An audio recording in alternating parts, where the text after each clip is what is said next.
Sustainability. This is a topic which has received global recognition in the fight against climate change. Aviation's impact on global emissions is only occasionally discussed among travelers, but upon closer inspection, we find that this topic is one that deserves discussion. But can aviation go green? That's the focus today. I'm Caleb from Caleb's Aviation, and I'd like to welcome you to this Caleb's Aviation podcast. Let's explore if aviation can go green. According to Colin Baker of the aviation sustainability company Potter Clarkson, the aviation industry burns a huge amount of fossil fuel, which is not a surprise. Its fuel consumption is responsible for between 2.5% and 2.8% of global CO2 emissions every year. Also, according to IATA, the International Air Transport Association, the trade association which is responsible for the world's airlines and represents some 300 of them, or about 83% of total air traffic, IATA claims that there are 4 pillars to sustainability in aviation. Those pillars include technology, operations, infrastructure, and economics. Technology, or the first pillar of sustainability, can provide a wide range of solutions, all the way from new aircraft fuels to newer, more efficient aircraft.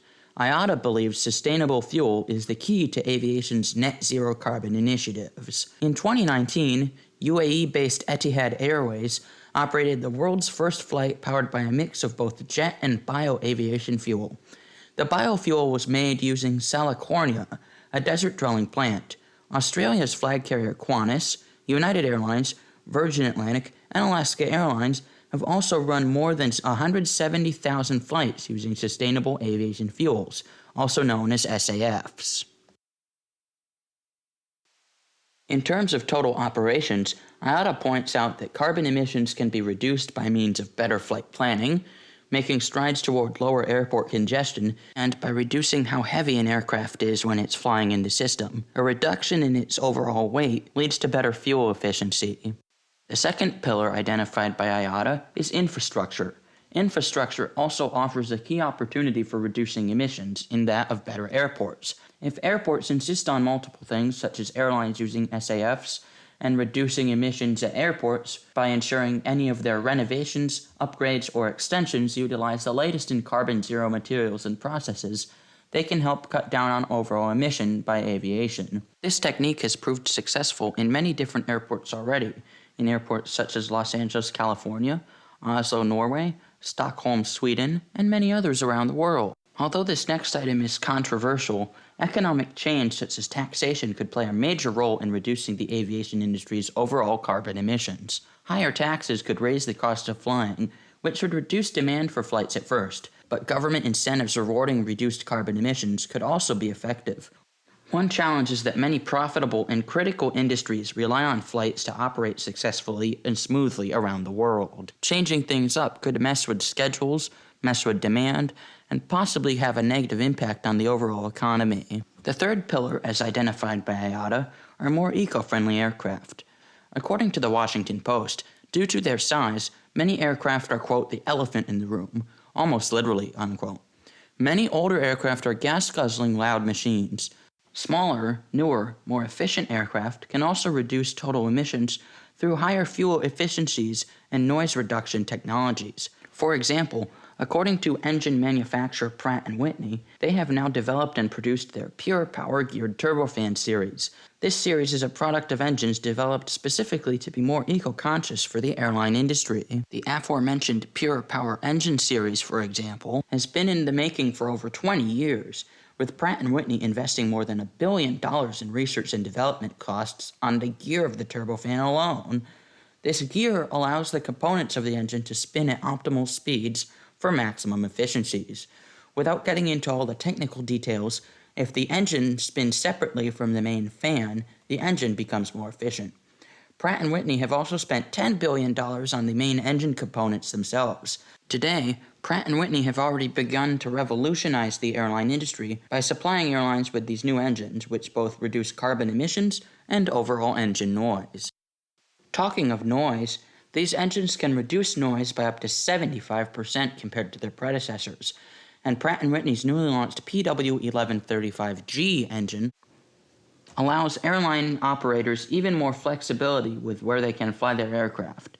Because of efficiency gains, these engines allow aircraft operators to fly their aircraft further and utilize airports with higher altitudes, while burning through less fuel than previous engines. This jet engine is already in operation with 6 aircraft companies on their flagship airplanes, including Airbus, Embraer, and Gulfstream private jets, just to name a few. Lastly, the fourth and final pillar, as identified by IATA, are more eco-conscious focused efforts by airlines. According to the Points Guy, an aviation news website, every major airline across the world has been working to implement sustainability programs within their operations. Carriers such as Delta and American Airlines have already begun the process of replacing many of their traditional airplanes with more efficient, newer options. Some airlines have also partnered with national parks and sustainability foundations to emphasize in-flight waste reduction. Many have also committed in various ways to reduce carbon emissions in the coming years. For example, even though green is the color everyone talks about these days, German flag carrier Lufthansa has opted for a white livery on its clean tech flyer airplane. Lufthansa's goal is to showcase their multi-pronged environmental programs. They use the slogan, "Make Change Fly," to publicize their sustainability goals. If their goals are completely fulfilled, their 2030 emissions will be only half of what they were in 2019, pre-pandemic. Beyond just spreading a global message, some airlines have also been using their aircraft as test sites for environmental enhancing technologies, such as Alaska Airlines and Etihad Airways. These airlines have teamed up with Boeing and other aircraft companies to provide insights into new technologies such as fuel, noise, and emission reductions on their aircraft. These new flying experiment aircraft are called eco-demonstrators. For example, Alaska's eco-demonstrator program on their airplanes has run since 2012. Their current aircraft for an eco-demonstrator is a brand new Boeing 737 MAX 9. Etihad has done much of the same process in their designating one of their 7879 Dreamliners to serve as their, quote, eco-demonstrator. According to Etihad Airways, they have achieved reductions of up to 72% of carbon emissions and 50% in their overall carbon footprint between 2018 and 2022. And now, it's time for a quick message from our sponsor today. As a pilot myself, I enjoy wearing aviation-themed shirts and clothing that highlight some of the cool places where us aviation geeks like me can go. For example, places like Oshkosh, Reno, and Lakeland, Florida for air shows and aviation expos are some of my favorites. If you also like aviation, and let's face it, why wouldn't you? You're listening to my podcast. I recommend you check out pilotquarters.com. Pilot Quarters has a range of Aloha-style shirts with aviation navigational charts as part of their design. They're hard to describe in a podcast, so for the visuals, check out their website, pilotquarters.com, and use code CALEB15, that's all one word, capitals CALEB 15, to get 15% off any Pilot Quarters apparel. Now, back to our podcast. According to CNN, there's a small chance that your next flight may be powered by cooking oils and agricultural waste. These are among the main ingredients in SAFs, or Sustainable Aviation Fuels. The first flights using sustainable aviation fuels took off in 2011, and the aviation industry has pledged that by 2050, its global carbon emissions will be half what they were in 2005.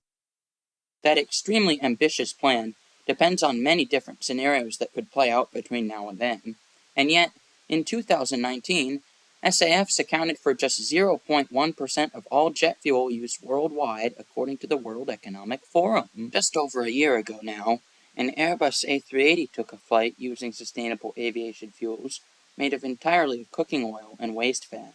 The plane flew for about a 3-hour flight operating on a single Rolls-Royce Trent 900 engine. SAFs are what are called a drop-in fuel, according to Airbus, which means they can be used now in existing aircraft with little to no modification. This is a key factor in the industry, since it avoids the need for new aircraft or technology investment. In addition, aviation is looking toward the next generation of technology. These new generations of technology would include aspects such as hydrogen or fully electric-powered aircraft. You might think all this progress sounds great and everything, but what can you as an individual do, and what can you do about it today? Well, According to FlyGRN, or Fly Green, there are 5 key steps on how to be a more sustainable flyer. Fly Green, by the way, is an aviation sustainability company that helps offset CO2 emissions during flights. Fly Green helps put the CO2 going into the air by planting trees and helping the environment in ways such as that. They offset flights, and on many flights and flight websites, you can find a little green leaf next to the price in the booking icon that shows you if Fly Green, or a similar company, have helped to offset that flight's emissions. The second step is to choose to fly with an airline that is, quote, eco-certified, meaning the airline takes steps to be more sustainable than their competitors. That certification is indicated on some booking websites with a green leaf icon next to the price when you go to check out, or you can simply research this information yourself. Some airlines that do this include the likes of KLM, All Nippon Airways, Air France, Virgin Atlantic, and others. Step 4 includes using organizations to offset your flying, even if it isn't included or shown in your tickets. Going to organization websites such as Fly Green to find tips on sustainability offset credits. These include the opportunity yourself to go and purchase credits for the company to go plant trees or other green initiatives to offset the travels, even if it's not included in your initial ticket price on a booking website, or as shown with a green leaf.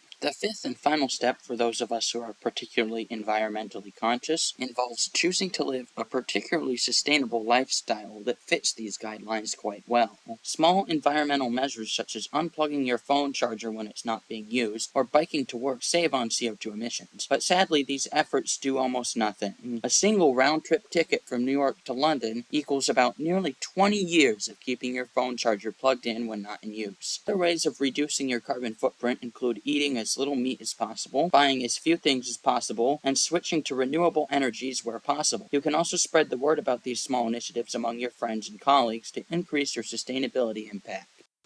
However, you are also not alone in your efforts to reduce carbon emissions. There are airlines doing several things as well. One example of an airline looking toward the future of sustainability is United Airlines. They state that carbon offsets simply don't go far enough to address emissions caused by their operation, which I agree with. To achieve their goal of carbon neutrality by 2050, United aims to tackle emissions at the source by continuing and accelerating investments in sustainable aviation fuels and direct air capture systems. Direct air capture systems are what United are investing the most money in right now. United is working toward a multi-million-dollar investment in a startup to help fund the first direct air capture plant in the United States. A direct air capture plant is planned to remove and store 1 million metric tons of CO2, which is the equivalent of the work of 40 million trees. Pretty incredible. How this works is that fans continuously suck in air, then a chemical reaction tank extracts CO2 molecules and traps them in a non-toxic liquid solution. The CO2 goes through a series of chemical processes where it's compressed, purified, and then pumped into the ground. Once pumped back in the ground, the material is sequestered, or reused in some form.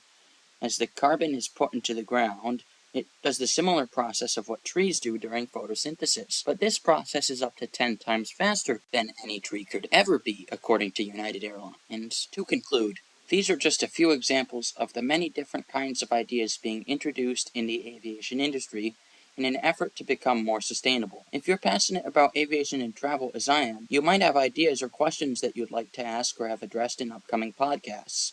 I'd be happy to do so. Email me at coolplaner14@gmail.com. That's COOLPLANER14@gmail.com, or leave a comment below on the podcast. The aviation industry has a long way to go to achieve its goals sustainably. We as flyers can speak up for continued progress.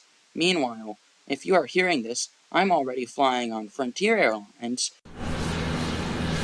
who is one of the airlines in question, trying to be one of the more sustainable.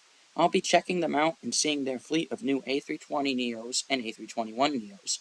And of course, check my YouTube channel for that video when it comes out. I would also really appreciate it if you follow along. While you are here, make sure to rate the podcast. I'd appreciate it. As I truly hope to make more podcasts and continue growing this series, make sure to subscribe to the Caleb's Aviation Podcast and check out my YouTube channel as well. The link is below. I hope you enjoyed, and as I always say, wishing you blue skies and tailwinds.